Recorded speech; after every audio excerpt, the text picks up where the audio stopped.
Last time, we looked into a glass box in Key West. We met Robert, a singular, handcrafted vessel that proved a terrifying theory: that human obsession, sustained over a century, can breathe life into the inanimate. We left off with a question that has been rotting in the back of your mind ever since. If one doll, fueled by one man's shadow, can hold that much power, what happens when that energy is multiplied by thousands? What happens when the vessel isn't a unique, hand-stitched artifact, but a mass-produced, discarded piece of plastic? And what happens when an entire geographic location becomes the battery? Welcome to the Xochimilco canals, just south of Mexico City. This is the Isla de las Muñecas, the island of the dolls. To the casual tourist, it's a macabre roadside attraction. A twisted garden where over 2,500 dolls hang from the trees like rotting fruit. Their limbs are missing. Their eyes are hollowed out pits. Their synthetic hair has been replaced by spider webs and sun-bleached grime. But if you talk to the locals, the ones who refuse to navigate these waters after the sun dips below the horizon, they'll tell you that the dolls aren't just there. They are listening. They'll tell you about the memory leak, a phenomenon where the plastic doesn't just represent a person, but begins to soak up the residual trauma of the land itself. On Robert's Island, the terror was contained in a museum. Here, the terror has grown a nervous system that spans the entire forest. Visitors report hearing whispers that don't come from human throats. They see heads turn in unison, following the wake of the boats. But the most disturbing detail? The dolls aren't the primary haunt. They are the soldiers. The real question isn't why these dolls are here. It's what they are protecting, and what they are trying to keep buried in the mud of the canal. Because as we're about to discover, the man who built this shrine didn't do it out of madness. He did it out of a desperate, primal need for a shield. He was being hunted by something that didn't have a body, until he gave it 2,000 to choose from. What happened next gets worse. Every nightmare has a patient zero. For the island of the dolls, it wasn't a toy. It was a tragedy. In the early 1950s, a man named Don Julian Santana Barrera left his wife and child, turned his back on the world, and retreated to a small, isolated chinampa, a man-made floating island deep in the labyrinth of Xochimilco. He wanted to be a hermit. He wanted to grow vegetables and find peace in the silence of the water. But the water was not silent. Shortly after his arrival, Julian found the body of a young girl. She had drowned in the canal, tangled in the heavy lilies just off the shore of his island. He tried to save her, but by the time he reached her, the light was gone from her eyes. The weight of that failure began to press down on the island. But it wasn't just guilt. Days later, Julian saw something bobbing in the water, exactly where the girl had died. It was a doll, a simple plastic toy.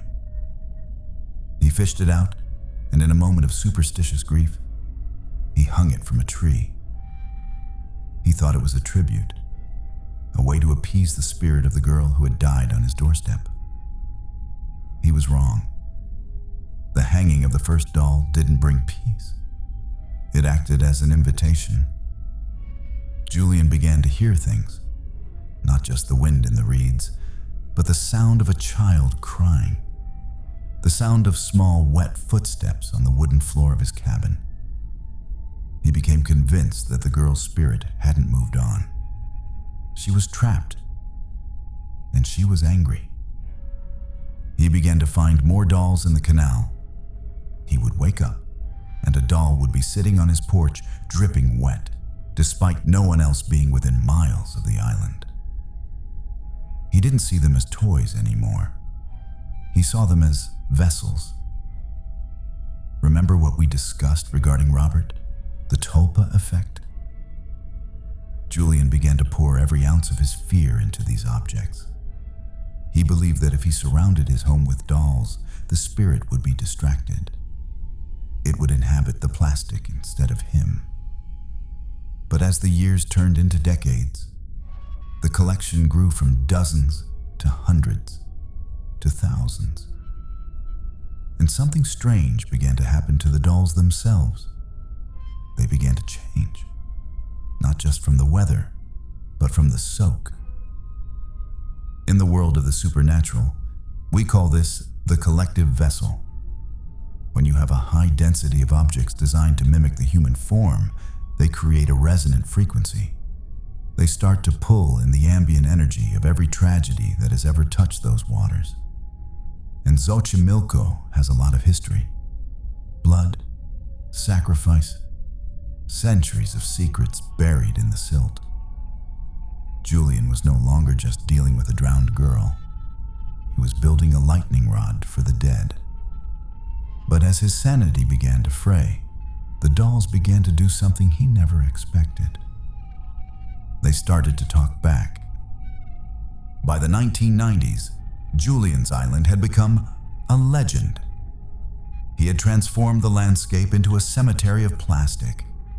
He didn't care if the dolls were broken. He didn't care if they were missing heads.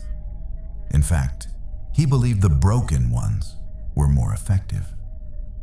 They had more room for the spirits to settle. But here is where the investigation takes a dark turn. Researchers and paranormal investigators who have visited the island noticed a contradiction that defies the standard haunted object logic. Usually, a haunted item has a specific attachment, a memory, a previous owner. But these dolls were garbage. They were discarded trash from the city's canals. They had no history until they arrived at the island. This suggests that the land itself is the catalyst. The Shinampa is a battery, and the dolls are the capacitors. Witnesses have reported that the vibe of the island shifts depending on where you stand. Near the center, near Julian's old cabin, the air is cold enough to see your breath, even in the Mexican heat. This is where the old guard hangs. The original dolls Julian found in the 50s and 60s. These dolls don't just look decayed. They look sentient. One investigator placed a motion-activated camera in the trees overnight. When he reviewed the footage, he didn't see ghosts. He saw the dolls. The footage showed a slight, rhythmic swaying. But there was no wind that night. The reeds in the background were perfectly still. Only the dolls were moving. They were leaning toward each other. It's a concept known as synchronized resonance. When thousands of vessels are placed in close proximity, they stop acting as individuals. They become a hive.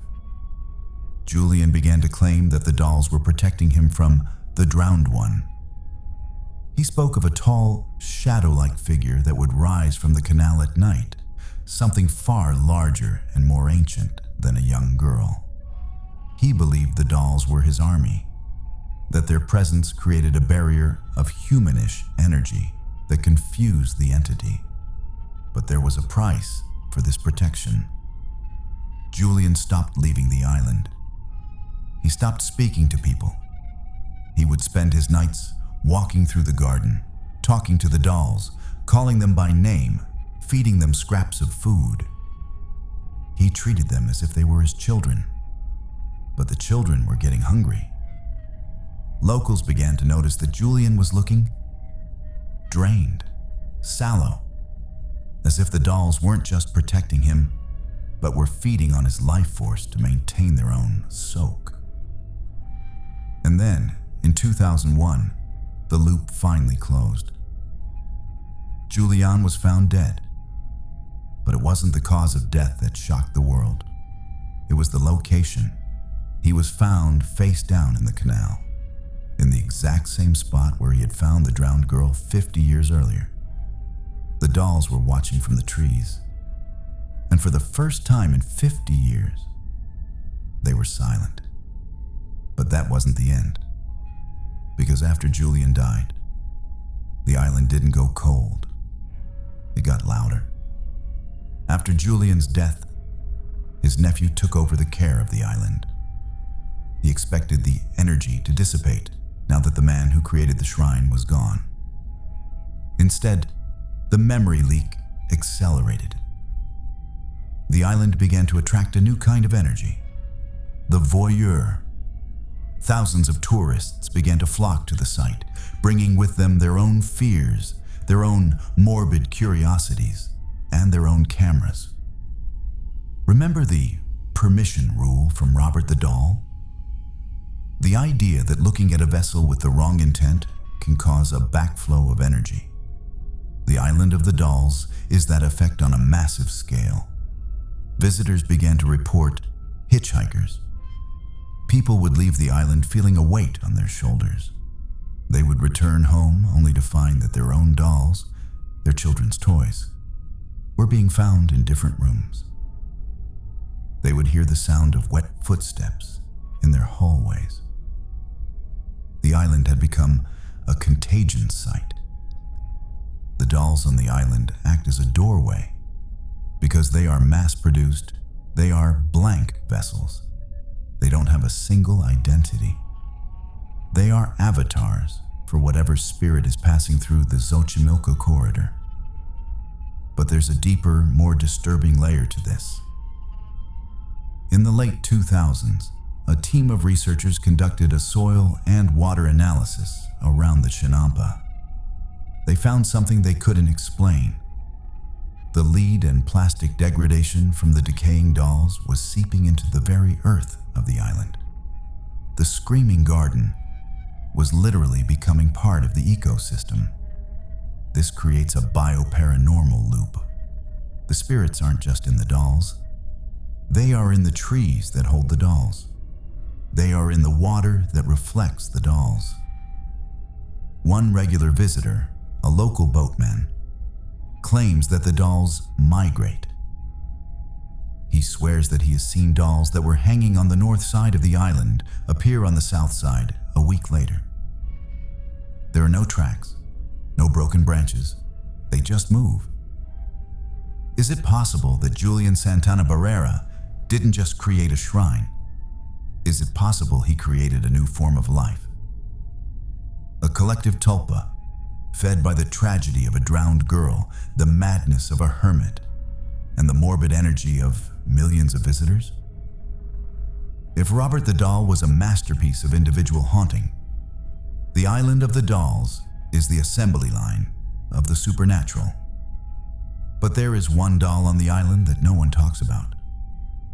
The Monica Special. The one that sits inside Julian's old cabin. The one he called his favorite. Because that doll doesn't look like the others. Doesn't look like plastic. And when you look into its eyes, you don't see a blank vessel. You see a reflection of the girl from 1950. And she's still waiting for someone to save her. We started this journey asking if mass-produced objects can soak up tragedy. The answer from Xochimilco is a resounding, terrifying yes. But the final revelation isn't about the dolls. It's about us. The Island of the Dolls serves a dark purpose. It is a filter. The Xochimilco canals have seen the rise and fall of empires and the quiet drownings of the forgotten. Julian Santana Barrera created a spirit trap. The dolls act as sponges, pulling the heavy, dark soak of the land into their plastic frames so that the rest of the world can remain clean. The reason Julian died in the water wasn't because of a curse. It was because the filter was full. He had spent 50 years pouring the darkness of the canal into those dolls.